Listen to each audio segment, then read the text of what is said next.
عمر بن خطاب رضی اللہ عنہ کہتے ہیں کہ دیکھو کون تھا یہ جس نے حملہ کیا. تو جب صحابہ نے دیکھا تو کہا کہ مجوسی تھا. تو کہا اللہ کا شکر ہے جس نے میرے خون سے کسی مسلمان کے ہاتھوں کو نہیں رنگا.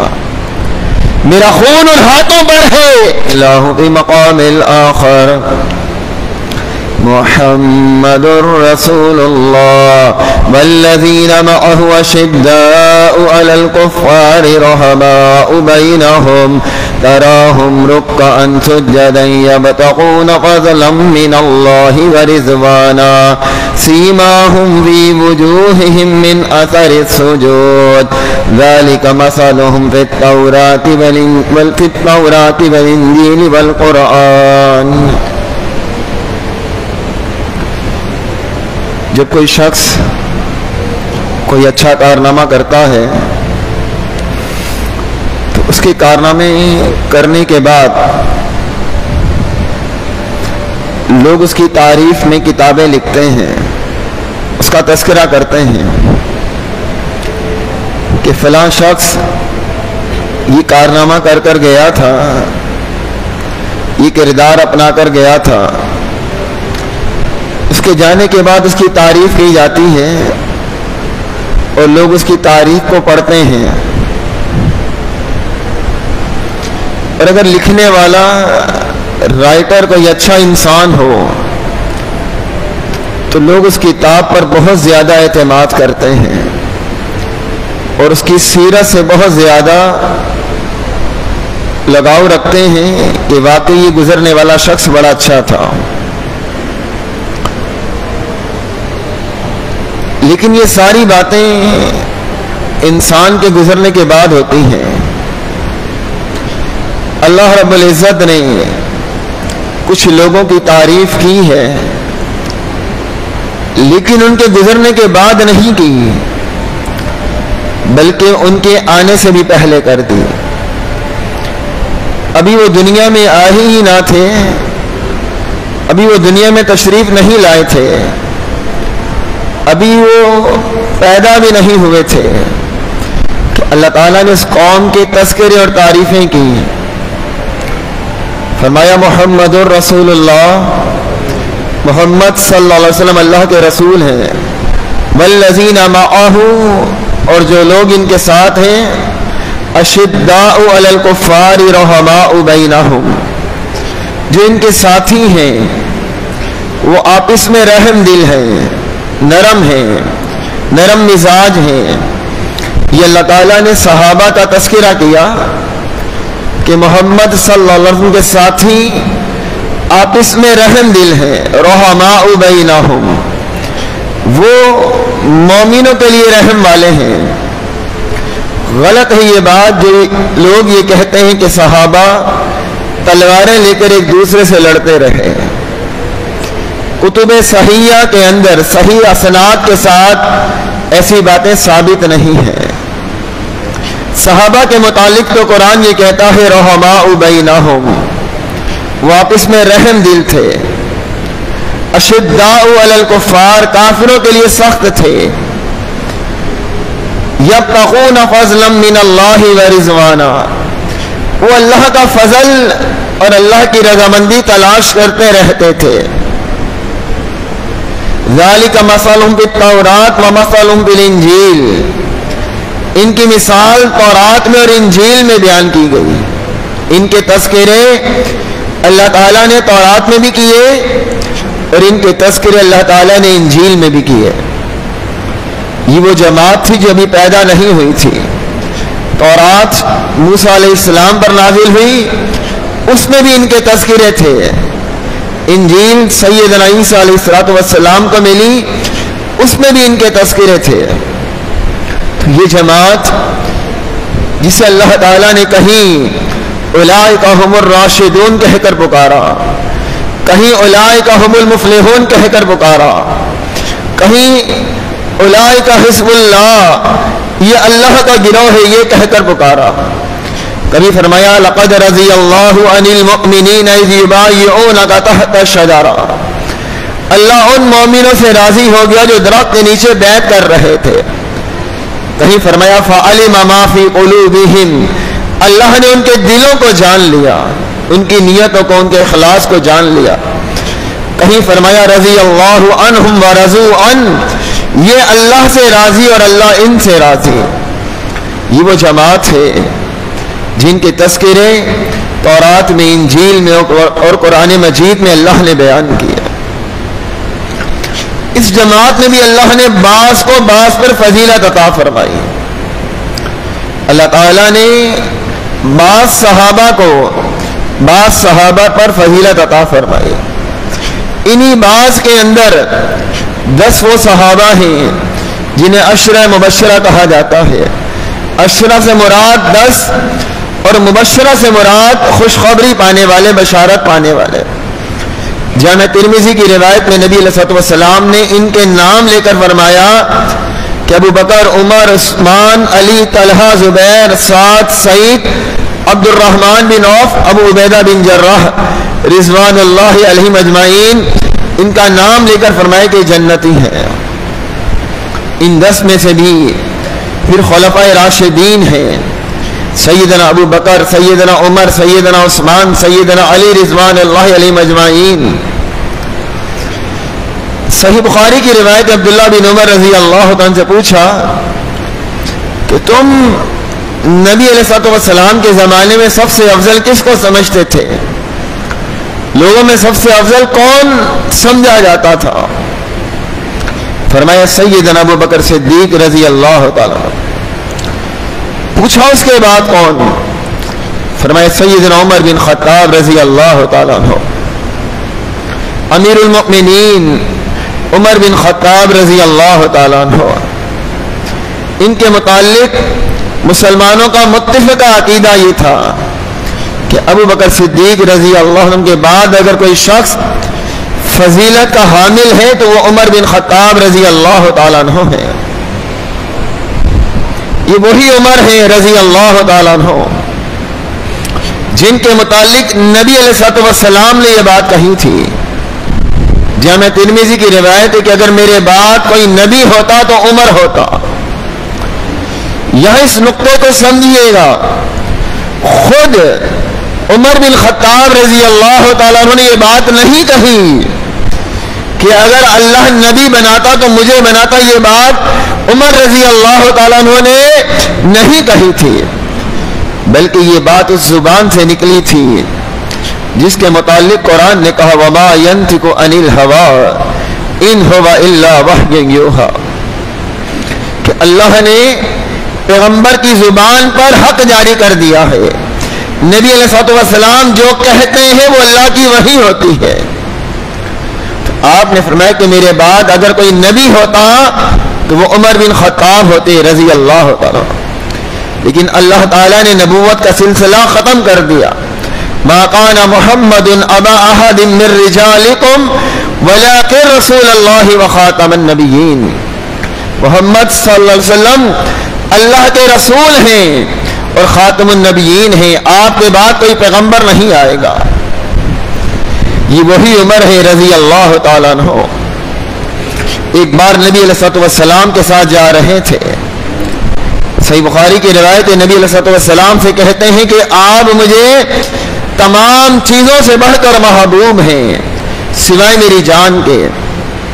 فرمایا عمر یہ ایمان نہیں ہے، ایمان تب ہے کہ جب میں ہر ایک کو اس کی جان سے زیادہ محبوب ہو جاؤں۔ سیدنا عمر بن خطاب رضی اللہ عنہ فرماتے ہیں کہ اب آپ مجھے اپنی جان سے بھی زیادہ محبوب ہیں۔ آپ نے کہا ہاں اب بات ہوئی، یعنی آپ نے سیدنا عمر بن خطاب رضی اللہ عنہ کے ایمان کی شہادت اور گواہی دی۔ نبی علیہ الصلوۃ والسلام اپنے خواب بیان کرتے ہیں کہ میں نے بعض لوگوں کو دیکھا وہ قمیص پہنے ہوئے ہیں اور کسی کی قمیص سینے تک ہے، کسی کی قمیص سینے سے نیچے ہے اور کسی کی قمیص گھسٹتی ہوئی چلی آ رہی ہے۔ میں نے عمر کو دیکھا رضی اللہ تعالیٰ عنہ کہ ان کی قمیص اتنی لمبی ہے کہ زمین پر گھسٹتی ہوئی چلی آ رہی ہے۔ لوگوں نے پوچھا اس کی تعبیر کیا ہے؟ آپ نے فرمایا کہ اس کی تعبیر دین ہے، اس کی تعبیر دین ہے۔ عمر بن خطاب رضی اللہ تعالیٰ عنہ، اللہ نے انہیں اتنا مضبوط دین دیا ہے اور دین پر اتنی پختگی دی ہے۔ نبی علیہ السلام فرماتے ہیں کہ میرے سامنے دودھ پیش کیا گیا، میں نے دودھ پیا، میں نے دودھ کی لذت اور دودھ کی تاثیر اپنے ناخن میں بھی محسوس کی، اتنا میں نے سیراب ہو کر دودھ پیا۔ اس کے بعد میں نے وہ پیالہ عمر بن خطاب رضی اللہ کو دے دیا۔ صحابہ نے پوچھا کہ اس کا کیا معنی ہے؟ فرمایا اس کا معنی علم ہے کہ اللہ رب العزت نے انہیں علم بے تحاشا دیا تھا۔ صحیح بخاری کی روایت ہے، نبی علیہ السلام اپنے گھر میں تھے، اپنی بیویوں کے ساتھ بیٹھے ہوئے گفتگو کر رہے تھے، اتنے میں دروازے پہ دستک ہوئی، آنے والے نے اجازت مانگی۔ آنے والا کون تھا؟ عمر بن خطاب رضی اللہ تعالیٰ عنہ تھے۔ نبی علیہ السلام نے اجازت دی، اندر آئے۔ نبی علیہ السلام کی بیویاں اٹھیں اور پردے کی اوٹ میں چلی گئیں، اٹھ کر پیچھے چلی گئیں۔ تو نبی علیہ السلام نے کہا عمر تم آئے اور یہ پردے میں چلی گئیں۔ تو نبی علیہ السلام کی بیویوں سے سیدنا عمر بن خطاب رضی اللہ عنہ فرماتے ہیں کہ تم مجھ سے ڈرتی ہو، اللہ کے نبی صلی اللہ علیہ وسلم سے ڈرنا چاہیے۔ وہ گفتگو کر رہی تھی، کسی چیز کا مطالبہ کر رہی تھی، تو آپ نے فرمایا، نبی علیہ السلام کی بیویوں نے کہا کہ تم ٹھیک کہتے ہو لیکن تم بہت شدت اور غصے والے ہو، اس وجہ سے اٹھ کر چلی گئیں۔ اسی روایت میں ہے کہ نبی علیہ السلام نے فرمایا کہ عمر جب تمہارا سامنا شیطان سے ہوتا ہے وہ تمہیں دیکھ کر راستہ بدل لیتا ہے۔ یہ شخصیت وہ شخصیت ہیں جنہیں دیکھنے کے بعد شیطان بھی اپنا راستہ بدل لیتا ہے۔ جس راہ پر امیر المؤمنین سیدنا عمر بن خطاب رضی اللہ عنہ چلتے ہیں، شیطان اس راستے کو چھوڑ دیتا ہے۔ رسول اللہ صلی اللہ علیہ وسلم کو جنت کا مشاہدہ کروایا گیا، آپ نے جنت کا مشاہدہ کیا، آپ نے ایک محل دیکھا جو محل بڑا شاندار تھا۔ نبی علیہ السلام کی خواہش اور آرزو ہوئی کہ میں اس محل کو اندر سے دیکھوں۔ یہ جنت دنیا سے کئی گنا اعلیٰ اور افضل ہے، لیکن آپ تصور کیجیے اس محل کا، جس محل کو دیکھنے کے بعد نبی علیہ السلام کی خواہش اور آرزو بنتی ہے کہ اس محل کو اندر سے دیکھوں۔ تو کہا جب میں نے پوچھا کہ یہ محل کس کا ہے؟ کہا کہ عمر بن خطاب کا ہے۔ جامع ترمذی کی روایت ہے، آپ کو بتلایا گیا کہ یہ محل آپ کے امت عمر بن خطاب کا ہے۔ میں نے محل کو اندر سے دیکھنا چاہا، جب میں محل میں داخل ہونے لگا تو میں نے دیکھا کہ ایک عورت وضو کر رہی ہے، تو میں واپس پلٹ آیا، میں اندر داخل نہیں ہوا۔ آپ نے سیدنا عمر بن خطاب رضی اللہ تعالیٰ عنہ کو یہ بات بتلائی اور کہا کہ عمر مجھے تمہاری غیرت یاد آ گئی، میں اندر داخل نہیں ہوا۔ عمر بن خطاب رضی اللہ تعالیٰ عنہ کہتے ہیں اللہ کے رسول صلی اللہ علیہ وسلم کیا میں آپ سے غیرت کروں گا، میں آپ سے غیرت کھاؤں گا؟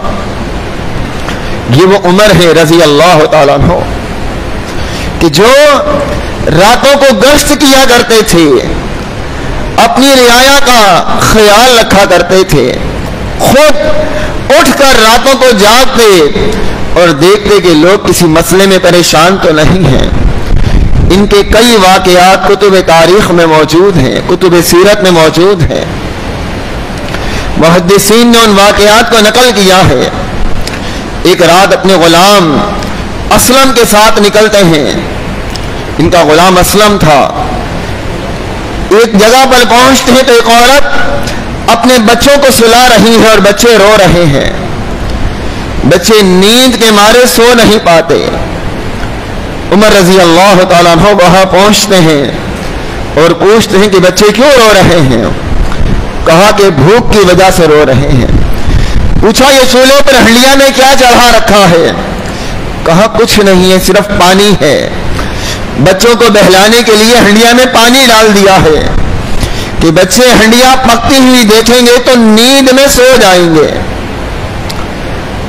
تو عمر کہتے ہیں کہ بچوں کے ساتھ یہ زیادتی کیوں کر رہی ہو؟ تو کہا کہ اللہ ہی امیر المؤمنین سے پوچھے، عمر بن خطاب سے.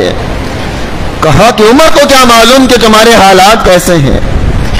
کہا کہ مسلمانوں کے حکمراں ہیں، ان کی ذمہ داری ہے. عمر رضی اللہ تعالیٰ عنہ وہاں سے پلٹتے ہیں، بیت المال میں آتے ہیں، غلام ساتھ ہے، وہاں سے آٹا لیتے ہیں، چربی لیتے ہیں. اسلم سے کہتے ہیں میرے کندھے پہ رکھوا دو. غلام کہتا ہے کہ امیر المؤمنین مجھے اٹھانے دیجئے، میں اٹھا لیتا ہوں. عمر رضی اللہ عنہ فرماتے ہیں کہ اے اسلم، آج اگر تم میرا وزن اٹھا لے گا تو قیامت والے دن میرا وزن کون اٹھائے گا؟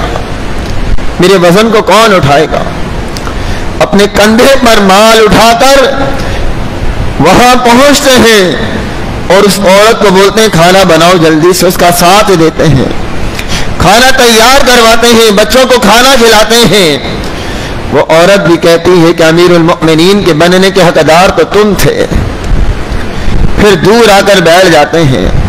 غلام کہتا ہے کہ چلیے اب یہاں کیوں بیٹھیے، کہاں رک جاؤ. وہاں بیٹھے رہتے ہیں.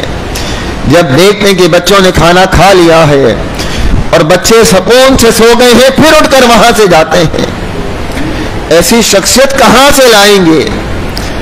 جبھی تو بیگانوں نے کہا تھا کہ اگر زمین پر ایک عمر اور ہوتا تو پوری زمین پر اسلام ہوتا.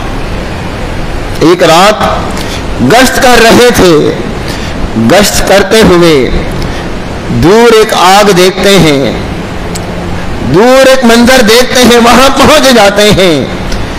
ایک آدمی پریشان ہے. پوچھا پریشانی کے عالم میں کیوں بیٹھے ہو؟ کیا مسافر ہو؟ کہاں سے آئے ہو؟ کہتا ہے کہ آپ جائیے، آپ کا کیا کام؟ پوچھا بات تو بتاؤ.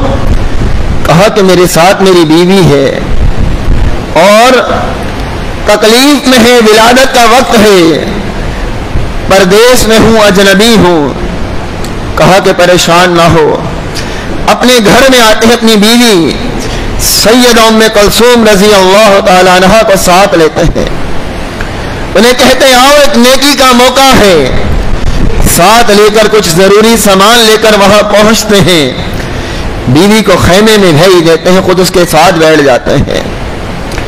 تھوڑی دیر گزرتی ہے، خیمے سے آواز آتی ہے امیر المؤمنین اپنے بھائی کو بیٹے کی خوشخبری سنا دیجیے. وہ بندہ یہ لفظ سنتا ہے کانپنے لگ جاتا ہے.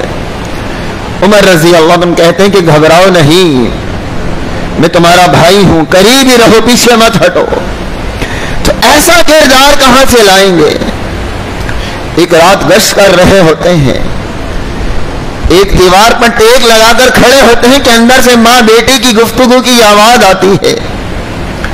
ماں بیٹی سے کہتی ہے کہ بیٹی دودھ میں پانی ملا دو، دودھ میں پانی ملا دو. بیٹی کہتی ہے اماں جان امیر المؤمنین نے منع کیا ہے.